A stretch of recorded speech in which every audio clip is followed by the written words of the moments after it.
প্রিয় বন্ধুরা, welcome to my channel happy kitchen. আজকে আমি একটা চিকেনের রেসিপি করতে চলেছি। এটাকে একটা সাধারণ চিকেন রান্না বা ব্যাচেলার চিকেন রান্নাও বলতে পারেন। আশা করি আপনাদের ভালো লাগবে। যদি ভালো লেগে থাকে তাহলে অবশ্যই কমেন্ট করে আমাকে জানাবেন। তাহলে চলুন আর দেরি না করে রান্নাটা শুরু করা যাক। এখানে আমি নিয়ে নিয়েছি 1 কেজি মাংস। এর মধ্যে আমি প্রথমে 2টো তেজপাতা দিয়ে দিচ্ছি। এখানে আমি মাংসটা করতে একটা গোটা রসুন নিয়েছি, তার থেকে আমি এখানটা 5-6 কোয়া মতন রসুন গোটা রেখে দিয়েছি, যেটা আমি মাংস ম্যারিনেটে অ্যাড করছি। পেঁয়াজ কেটেছি এখানে 3টা মিডিয়াম সাইজের, তার থেকে আমি কিছুটা পেঁয়াজ এই মাংসের মধ্যে দিয়ে নিচ্ছি। এখানে আমি ওই যে গোটা রসুন নিয়েছিলাম তার যে কিছুটা গোটা এখানে দিলাম, বাদ বাকি রসুন, এখানে 1 ইঞ্চি আদা, 2টো তেজপাতা, 2টো এলাচ আর 1 টুকরো দারচিনি পেস্ট করে নিয়েছি। এবার এতে আমি একে একে গুঁড়ো মশলাগুলো দেব।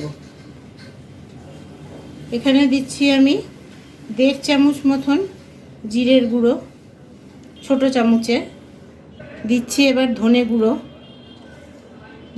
এরকম ছোট চামচের আমি 4 চামচ এখানে ইউজ করছি। দিচ্ছি আমি এরকম ছোট চামচের 2 চামচ মতন লঙ্কার গুঁড়ো। এবার এতে কাশ্মীরি লঙ্কার গুঁড়ো ইউজ করছি, এরকম ছোট চামচের 1.5 চামচ মতন দিচ্ছি। এরকম চামচের ছোট চামচের 1 চামচ প্রথমে হলুদ গুঁড়ো দিলাম, তারপরে 1.5 চামচ দেবো না, 1.5 চামচ এরকম হলুদ গুঁড়ো ইউজ।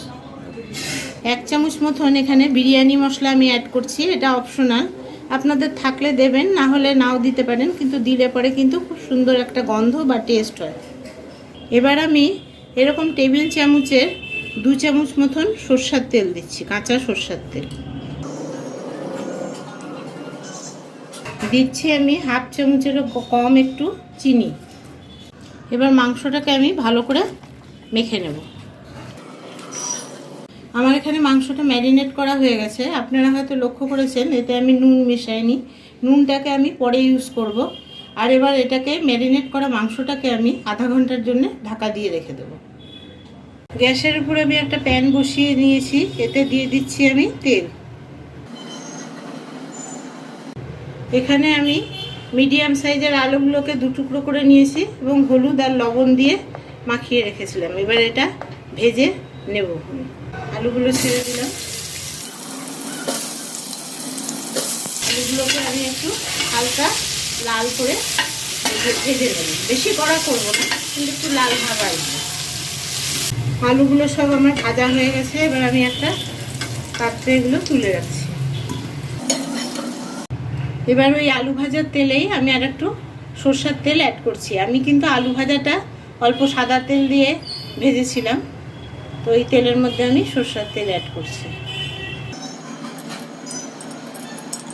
তেলটা আমার গরম হয়ে গেছে, এর মধ্যে সামান্য আমি একটু চিনি মেশাচ্ছি।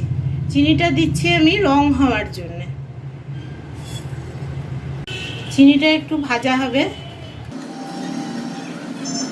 চিনিটা ক্যারামেলাইজ হয়ে গেছে। এবার এতে আমি অ্যাড করছি 2টো এলাচ আর একটু দারচিনি। আমার যেহেতু মশলার মধ্যে গরম মশলা অলরেডি আছে, সেহেতু আমি ফোড়নে অল্প ইউজ করছি। এলাচ দারচিনির একটা সুন্দর গন্ধ বেরোনোর পরে 2টো তেজপাতা অ্যাড করলাম। তেজপাতাটা আমি নেড়ে চেড়ে নিলাম একটুখানি। এবার এতে অ্যাড করে দিচ্ছি যে বাদ বাকি কুচনো পেঁয়াজটা ছিল সেটা। এই পেঁয়াজটাকে আমি হালকা বাদামি করে ভেজে নেব। পেঁয়াজটা আমার ভাজা হয়ে গেছে। এবার এতে অ্যাড করছি আমি 2টো কুচনো টমেটো। এটা দিয়েও আমি কিছুক্ষণ ভেজে নেব। আমি কিন্তু এখানে তেলের কোয়ান্টিটিটা বলিনি, কারণ অনেকেই তেল একটু কম খান, আবার কেউ একটু বেশিও খান, সেই জন্যে যার যার আন্দাজ মতন তেলটাকে ইউজ করবে। টমেটোটা আমার ভাজা হয়ে গেছে। এবার এতে আমি ম্যারিনেট করা মাংসটা মেশাবো।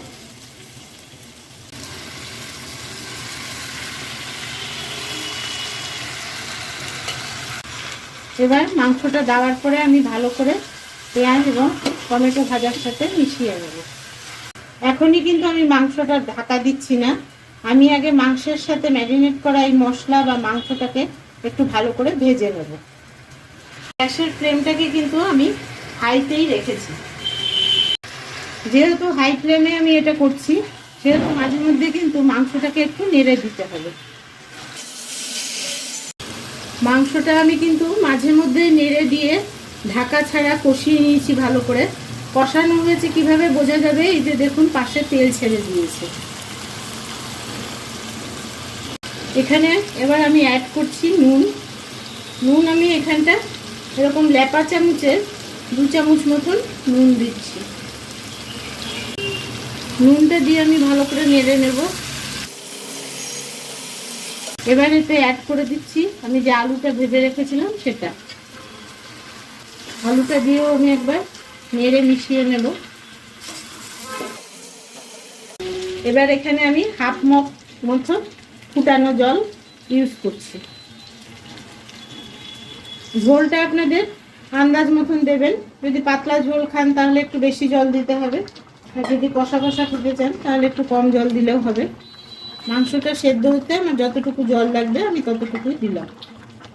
এবার এটাকে আমি ঢাকা দিয়ে দেব, আর গ্যাসের ফ্লেমটাকে আমি এবার মিডিয়াম করে দেব। জল দিয়ে ফুটানোর পরে 3 মিনিট পরে আমি আবার ঢাকনাটা তুলে নিচ্ছি। নিয়ে আমি আবার ভালো করে একবার নেড়ে দেবো মাংসটা।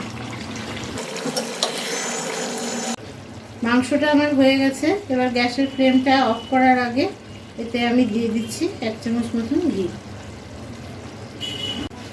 ঘি দিয়ে দিলাম। গ্যাসের ফ্লেমটাও আমি অফ করে দিয়েছি। এবার 2 মিনিটের জন্য ঢাকা দিয়ে রেখে দেবো। যদি আপনাদের এই রেসিপিটা ভালো লেগে থাকে তাহলে লাইক, শেয়ার, কমেন্ট এবং সাবস্ক্রাইব করতে ভুলবেন না। দেখা হচ্ছে পরের ভিডিওতে। Thank you.